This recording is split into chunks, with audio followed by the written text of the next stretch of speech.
Hi friends, it's Michelle here with Garden Jargon, and I am out here at the Ginger Creek Garden, as you see behind me. It's kind of a sad day. We are ripping out the garden today, and I have another vlog about that, but I wanted to give a specific video on overwintering peppers.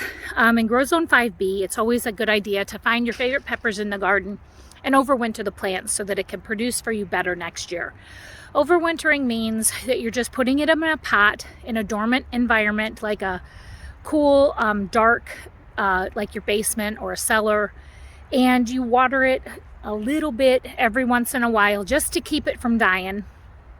And then you bring it out in the spring and start feeding it and letting it grow and planting the entire plant in the ground in the spring, versus when you throw some little tiny new plant starts in the ground. It's better to put a whole plant in the ground that's already been established versus a seedling, because it's already got a head start on the season. Now there's some peppers out here that I've already overwintered. I'll show you again how I did it. Habaneros. We don't have a long enough grow season to actually get a habanero to give us a lot of fruit off the plant. So I'm going to give a habanero a little bit more of a shot in my garden next year by overwintering the plants and then getting it in the ground. As I mentioned in my other vlog, I did overwinter some peppers last year. It was a success. The problem that I failed and neglected on was getting them in the ground at the right time, because I got a new project last summer.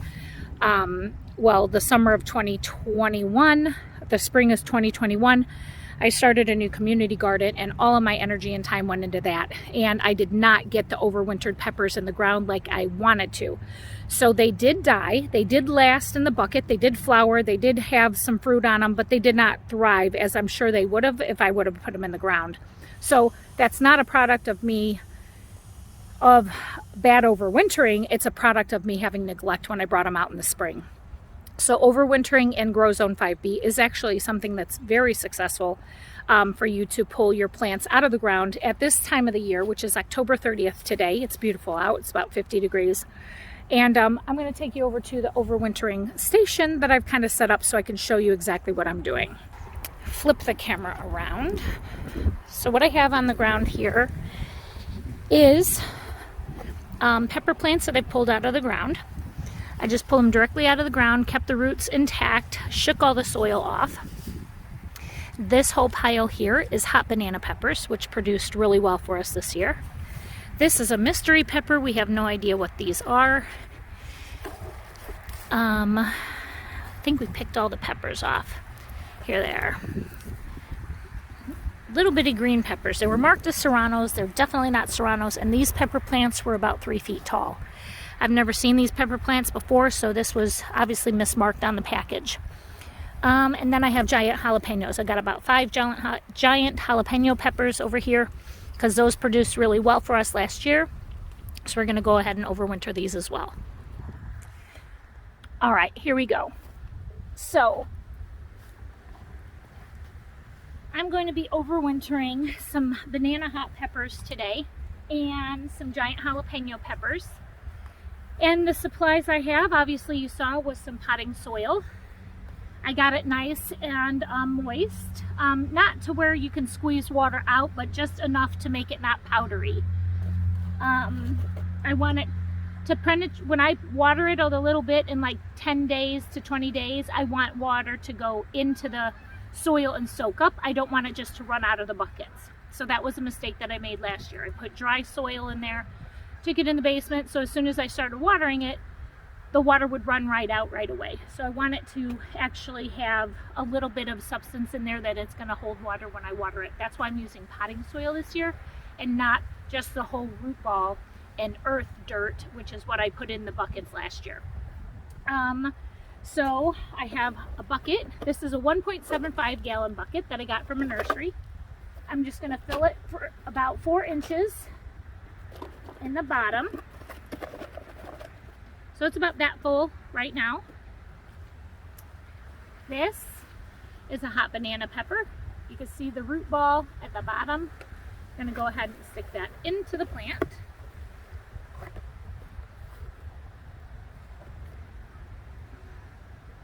And fill it up.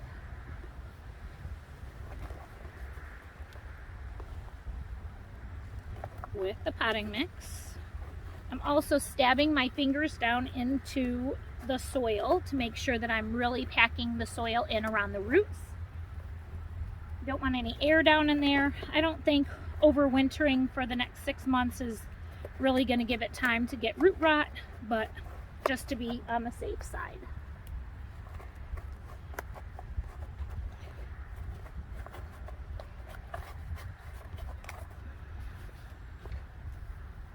Something I noticed when we were pulling these plants out of the ground, there's a couple squash bugs on them, so I pray that there's no eggs on these plants, and if so, I cut them off when I cut the plant branches off. All right, I already put the little stabber in there. I call them stabbers, but it's the plant markers. I use old blinds with mailing labels as my markers. Like I said, I call them stabbers. I stick that right in the side of the bucket. And now I'm going to trim this plant up the way that you would want to trim it.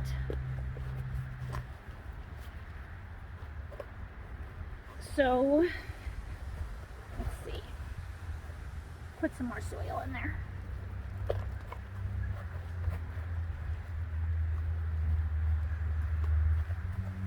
And there we go.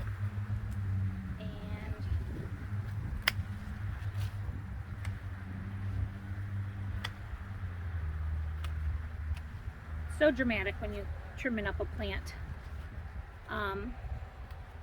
Basically cutting off all the foliage. I'm leaving a bunch of the V's so that, oh, I'm going to keep that one. And this one. Is there a restroom? And this one. Excuse me, miss? 1 second, honey. Oh, sorry.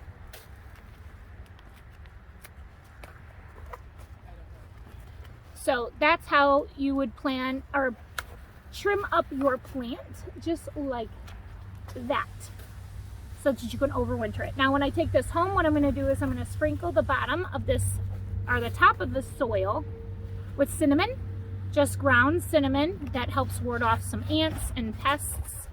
And then I'll put a short layer, like 1 inch of sand over the top. That way that none of that dirt is exposed. So if there are eggs in the soil or in that root ball that was down in there, and there are going to be flies and bugs that come up, they're not going to come up and penetrate through the sand.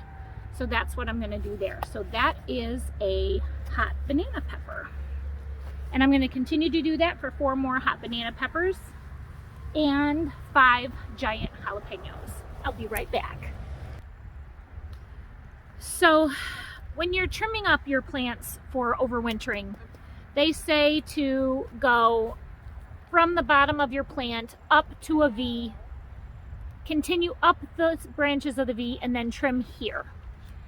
And I found last year, I had so many plants that had so many V's at the bottom that I just kind of went up the plant, found a branch, got to the top of that branch, and then trimmed that V. Just like that. That's what I was doing. So this one, again, I'm going up the plant. I found a V. I hope you can see that, the V. And then there's another V, and then that's kind of where I'm like cutting it back, like this and this. I should have got different clippers for this project. These are the ones I have today. Ah! Can you see me? There we go. Okay. And then this V right here, I'm going to go ahead and cut. Well, let's just go up 1 more V. Doesn't hurt. If anything, it might die off and I can just cut it off. But that's kind of what I'm going to put in my bucket. And you can see all of the V's that are still on the plant. Just like that. And as you overwinter them, they'll stay green.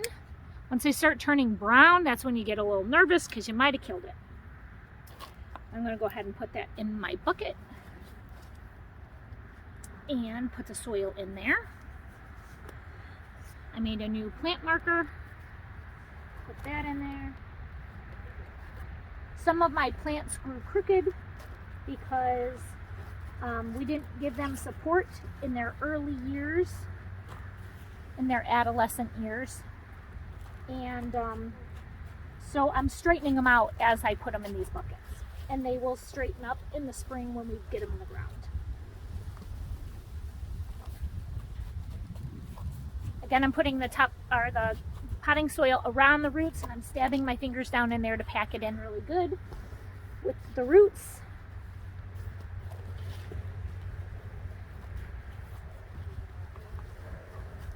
I meant to bring my cinnamon. I forgot it. But there we go.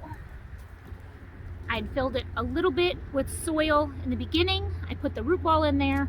I shoved it in there. All that tops or garden soil potting mix. I'll sprinkle this with cinnamon when I get home and then layer it with sand. So that's my 4th banana pepper. So I'm going to go ahead and continue the rest of these. If you guys have ever overwintered plants in your basement, please let me know how it turned out for you, because this will be my 2nd season overwintering. As I said, it was a success for me last year. I just didn't get them in the ground, so I'm going to make sure to get them in the ground right when that ground starts to warm up. I'll keep them in my greenhouse until the soil warms up, because peppers really do get stunted in their growth if they don't have hot temps, like 60s at night and 80s during the day. So you actually have to plant them a couple weeks after you get everything else in the garden, because they are very temperamental, and I don't want to stunt the growth of my peppers because I love peppers. So I really appreciate you watching my channel. If you've never seen my channel, I am Garden Jargon, and I run 3 gardens now, 4 next year, and I do different planting methods and what I do in the gardens, and I like to share it with you as much as possible, because I've learned so much from YouTube myself, and I hope that any of my videos can help inspire, encourage, and educate you on how to grow stuff in your garden and grow food. I mostly grow vegetables and a couple flowers once in a while. I'll see you in the next video, guys. Thank you so much. Please hit the like button and subscribe. I'll see you in the next video. Take care and God bless. Hey friends, one last thing about overwintering peppers. This is something I did last year with the cinnamon, but I did not do the sand. So I'm doing it this year. So let me show you exactly what I'm talking about. So here's my plants, and they're all here, and I am getting ready to put them in the basement. So I took ground cinnamon right there, as you see, and I sprinkled it on top of the soil in there, as you see, and then I have sand, playground sand. It's actually a little bit wet because it's been rainy here for the last couple days. So I'm literally taking a big clump of sand and I'm throwing it in here, and it kind of spreads itself, and I just pack it down, make sure that I can't see any of the soil in any of these buckets. And that's how you can keep bugs out of your basement when you're overwintering your peppers. So I use potting soil, bury the roots, top it with cinnamon, and then top it with sand. And then just give them a little bit of water every 2 weeks. Keep them alive. That's all you need to do. We'll do a check-in video this winter. Take care, guys.